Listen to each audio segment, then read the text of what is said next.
തെരഞ്ഞെടുപ്പ് കഴിഞ്ഞു, ഫലപ്രഖ്യാപനമായിട്ടില്ല. ഈ സമയത്ത് മനുഷ്യർ എന്താ ചെയ്യുക?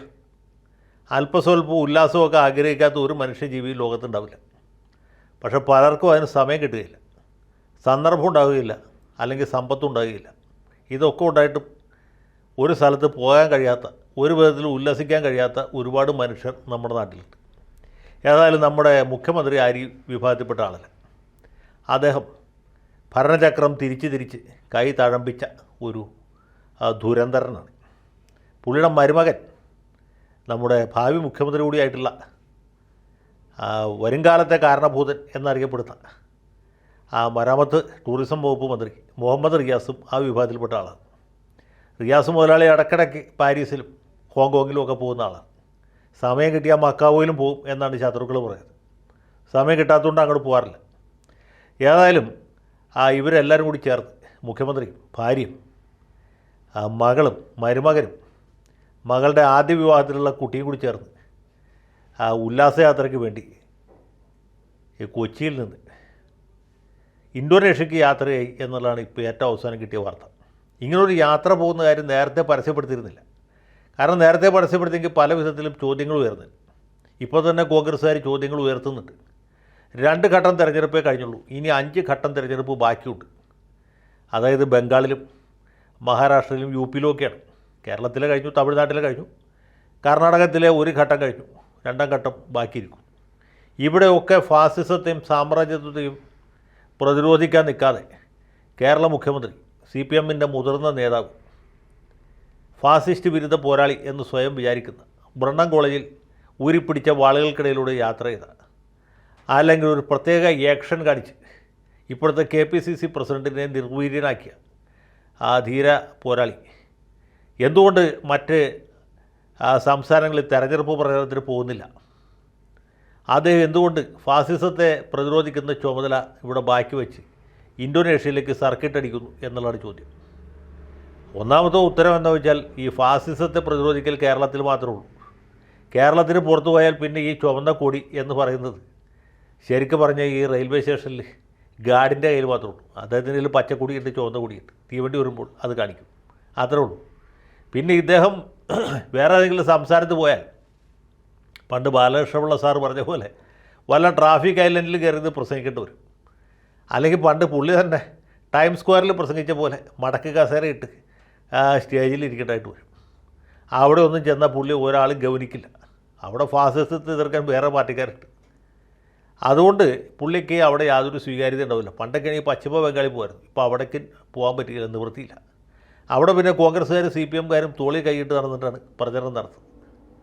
അതുകൊണ്ട് പോകാൻ ഒരു സ്ഥലവുമില്ല, പുള്ളി പോയാലും ഒരു വിശേഷവുമില്ല. അപ്പോൾ പിന്നെ മനുഷ്യൻ എന്ത് ചെയ്യും? ഫാസിസ്റ്റ് വിരുദ്ധ പോരാട്ടം കേരളത്തിൽ മാത്രമായിട്ട് ചുരുക്കി. പിന്നെ അദ്ദേഹം ഇവിടെ കേരളത്തിൽ മുഖ്യമന്ത്രിയായിട്ടിരിക്കുമ്പോൾ മുഖ്യമന്ത്രി സ്ഥാനം ഇട്ടെറിഞ്ഞിട്ട് ഇത്ര അധികം പോകാമോ? ഈ 6-ാം തീയതി മുതൽ 12-ാം തീയതി വരെ മൂപ്പര് ഇന്തോനേഷ്യയിലും, അത് കഴിഞ്ഞിട്ട് 18-ാം തീയതി വരെ സിംഗപ്പൂരും, പിന്നെ 19, 20 തീയതികളിൽ അദ്ദേഹം UAE-യിൽ ആണ് ഇപ്പോൾ സന്ദർശനം നടന്നത്. 21-ാം തീയതി മൂപ്പിൽസ് തിരുവനന്തപുരത്ത് തിരിച്ചെത്തും. അപ്പോൾ സത്യം പറഞ്ഞാൽ ഈ 2 പ്രധാനപ്പെട്ട ആളുകളും ഇല്ലാതെ കേരളത്തിൻ്റെ ഭരണചക്രം ആകെ വിഷമത്തിലാവില്ലേ എന്നാണ് വേറെ ചോദ്യം. അതിൻ്റെ ഒന്നും ഒരു പ്രശ്നമില്ല. അവിടെ ഭരിക്കാനായിട്ട് നമ്മുടെ CM രവീന്ദ്രനുണ്ട്, പിന്നെ P ശശിയുണ്ട്, വാസവനെ പോലെ സജി ചെറിയാനെ പോലെ ഭരണ നിപുണന്മാരായിട്ടുള്ള വേറെ ഒരുപാട് മന്ത്രിമാരുണ്ട്. അതുകൊണ്ട് ഇവരാരുമില്ലെങ്കിലും, മുഖ്യനുമില്ല ഉപമുഖ്യനും ഇല്ലെങ്കിലും കാര്യങ്ങളൊക്കെ ജില്ലായിട്ട് നടക്കും. ഇനി മുഖ്യമന്ത്രിക്ക് വേണമെങ്കിൽ ജക്കാർത്തയിൽ ഇരുന്നുകൊണ്ട് ഭരണചക്രം തിരിക്കാവുന്നുള്ളൂ. കാലം മാറി, പഴയ കാലമൊക്കെ പോയില്ലേ. ജിയോ പോലും പുള്ളിക്ക് അവിടെ ഇരുന്നിട്ട് ഒപ്പിടാവുന്നേ ഉള്ളൂ. അപ്പോൾ സിംഗപ്പൂരോ ഒക്കെ പോയിട്ട് പതുക്കെ ജാളിയായിട്ട് വരട്ടെ. ഈ തിരുവനന്തപുരം പക്ഷേ ജ്വാലികൾ ആയിട്ട് മുഖ്യനും ഭാര്യയൊക്കെ പോയിട്ട് വരട്ടെ എന്നുള്ളതാണ് നമ്മൾ ആഗ്രഹിക്കുന്നത്. സത്യത്തിൽ അത് ഇവിടെ ഇരിക്കണേക്കാൾ എത്ര ഭേദമാണ് ജക്കാർത്തേക്ക് പോകുന്നതല്ലേ. 100 ചില്ലറ വാഹനങ്ങളുടെ അകമ്പടി, പിന്നെ അതിൻ്റെ പുറകെ ambulance, fire engine, Patton tank, ഇതൊക്കെ ആയിട്ട് പുള്ളിക്ക് ജക്കാർത്തയിൽ കൂടി നടക്കേണ്ട കഷ്ടമില്ലല്ലോ. അവർക്ക് ബുദ്ധിമുട്ടില്ല, നമുക്ക് ബുദ്ധിമുട്ടില്ല. അതുപോലെ ഗോവിന്ദൻ മാഷിനെ വല്ല ഗോട്ടിമാലയിലേക്കോ അല്ലെങ്കിൽ എൽ സാൽവഡോറിലേക്കോ പറഞ്ഞു വിടുകയാണെങ്കിൽ നമുക്ക് കുറച്ച് ദിവസത്തേക്ക് സ്വൈര്യമുണ്ടാവും. പുള്ളിയുടെ താത്വിക വിശകലനം കേൾക്കാതെ കഴിയാം. ഏതായാലും മുഖ്യനും കുടുംബാംഗങ്ങളുമൊക്കെ സിംഗപ്പൂരും അത് ഇന്തോനേഷ്യയും UAE ഒക്കെ കറങ്ങി. UAEയിൽ 2 ദിവസമേ ഉള്ളൂ, അത് ഷോപ്പിങ്ങിനാണ്.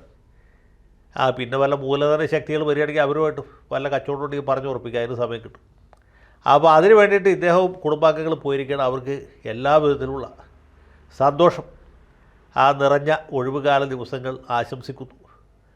മുഖ്യമന്ത്രിയുടെ കൊച്ചുമകന് ഒറാങ്കൂട്ടാങ്ങിനെ കാണിച്ചു കൊടുക്കാനുള്ള ഒരു അവസരം കൂടിയാണ് കൈവന്നിരിക്കുന്നത്. ഈ ഒറാങ്കൂട്ടാങ് ഇന്തോനേഷ്യയിൽ മാത്രം കാണപ്പെടുന്ന ഒരു ജീവിയാണ്. അല്ലെങ്കിൽ ഇതുവരെ കുട്ടി ഈ നമ്മുടെ EP ജയരാജനെയൊക്കെ കണ്ടിട്ട് ഇതാണ് ഒറാങ്കൂട്ടാങ് എന്ന് തെറ്റിദ്ധരിക്കാൻ സാധ്യതയുണ്ട്. ഇപ്പോൾ ഒരു അപകടം കൂടി ഒഴിവായി. അപ്പോൾ ഇങ്ങനൊരു സാഹചര്യത്തിൽ ഇവരെല്ലാവരും അവരുടെ സന്തോഷത്തിൽ പങ്കുചേരുന്നു. വളരെ വളരെ സന്തോഷകരമായ ഉല്ലാസയാത്ര ആശംസിക്കുന്നു. ഒറാങ്കൂട്ടാങ്ങിനെ കാണിച്ചു കൊടുക്കാനുള്ളൊരു അവസരം കൈവന്ന മുത്തച്ഛനെ പ്രത്യേകം അഭിനന്ദിക്കുന്നു.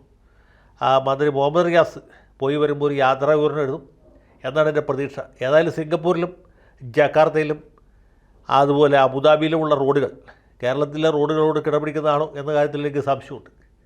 അതിന് ഒരു ഫസ്റ്റ് ഹാൻഡ് ഇൻഫർമേഷൻ തരാൻ കൂടി ഈ യാത്ര കൊണ്ട് ഉപകരിക്കും. പിന്നെ ഒരു ടൂറിസം വികസനത്തിന് വലിയ ഒരു സാധ്യത ഇതിനകത്തുണ്ട്. ജക്കാർത്തയിൽ അല്ലെങ്കിൽ സെറമ്പാനിൽ അതല്ലെങ്കിൽ കൊലാലംപൂരിൽ സിംഗപ്പൂരിൽ ഒക്കെ ഉള്ള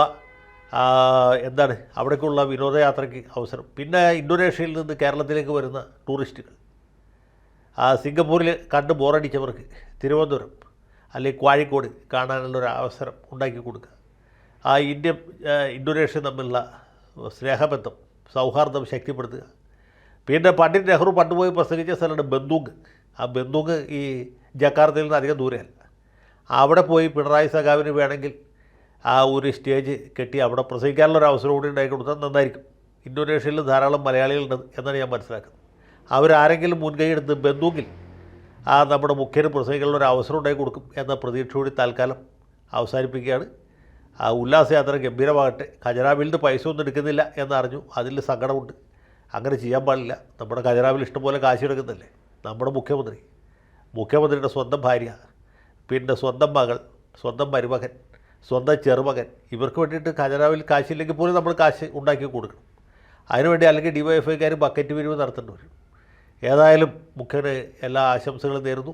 അദ്ദേഹത്തിൻ്റെ വിനോദയാത്ര വമ്പിച്ച വിജയമാകട്ടെ എന്ന് ആശംസിച്ചുകൊണ്ട് തൽക്കാലം ഈ വാക്കുകൾ ഉപസംഹരിക്കുന്നു. ജയ് ഹിന്ദ്.